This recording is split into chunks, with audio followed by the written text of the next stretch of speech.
So, in the summer of 1914, Europe was basically a powder keg just waiting to explode. But, the spark wasn't really just an assassin's bullet. It was something way more ordinary, and honestly, way more dangerous. A bunch of military timetables.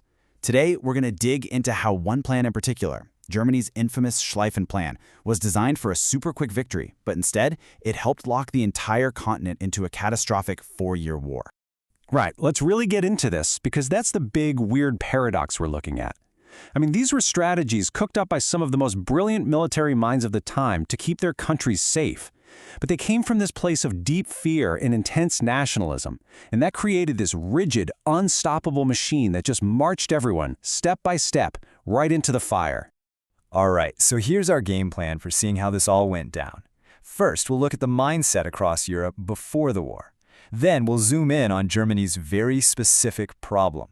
After that, we'll dissect the Schlieffen plan itself, see how other countries' plans created this crazy domino effect, and finally, we'll understand how it all hit a point of no return. So our story really kicks off in an era where military strategy had kind of escaped the politicians and was running the show.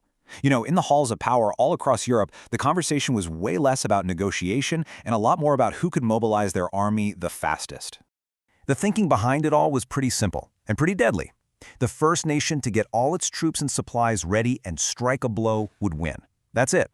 So every major power had this incredibly complex plan that was like a finely tuned machine. But the thing about a machine like that is, once you turn it on, there's no off switch. It's built to run its course, no matter what the diplomats are trying to do. Okay, so now we need to talk about the German Empire, because they were facing this unique strategic nightmare that basically shaped their whole approach to war.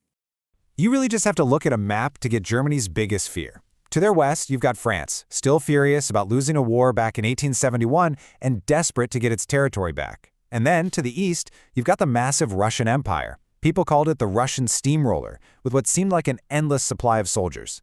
The idea of having to fight both of them at the same time, it was the ultimate nightmare for German strategists. And what that meant was that a long, drawn-out war on two fronts just wasn't an option. It was a total non-starter. They thought it was unwinnable. So the entire German military became absolutely obsessed with one thing: speed. They had to land a single, decisive, knockout blow against one enemy before the other one was even really in the fight. And that obsession? Well, that's what gave us one of the most famous and infamous military plans in all of history. It was Germany's huge, high-stakes, all-or-nothing gamble to solve its two-front problem. So what was it really? Think of it like this. The Schlieffen Plan was a wild attempt to fight two one-front wars, one right after the other. The big idea was to deal with France so fast and so decisively that it would be completely out of the picture before Russia could even get its huge, slow-moving military up and running. Now, what's so wild about this plan is the incredible clockwork precision it required. Step 1, instead of attacking France's heavily fortified border head-on, the vast majority of the German army would just sweep right through neutral Belgium. Step 2, this massive force would act like a giant swinging door, swinging around to encircle Paris and crush the entire French army in just 6 weeks. Step 3, with France defeated, you get all those soldiers on trains and race them over to the Eastern Front to deal with the Russians. Simple, right? The entire, breathtakingly risky plan hinged on one single, critical assumption. German planners were absolutely certain that Russia, with its massive territory and kinda lousy railways, would take at least 6 weeks to get its army ready for a fight. That 6-week window? It was everything. That was the time they thought they had to knock France out of the war. If Russia mobilized any faster, the whole thing would just fall apart. Right, but here's the thing.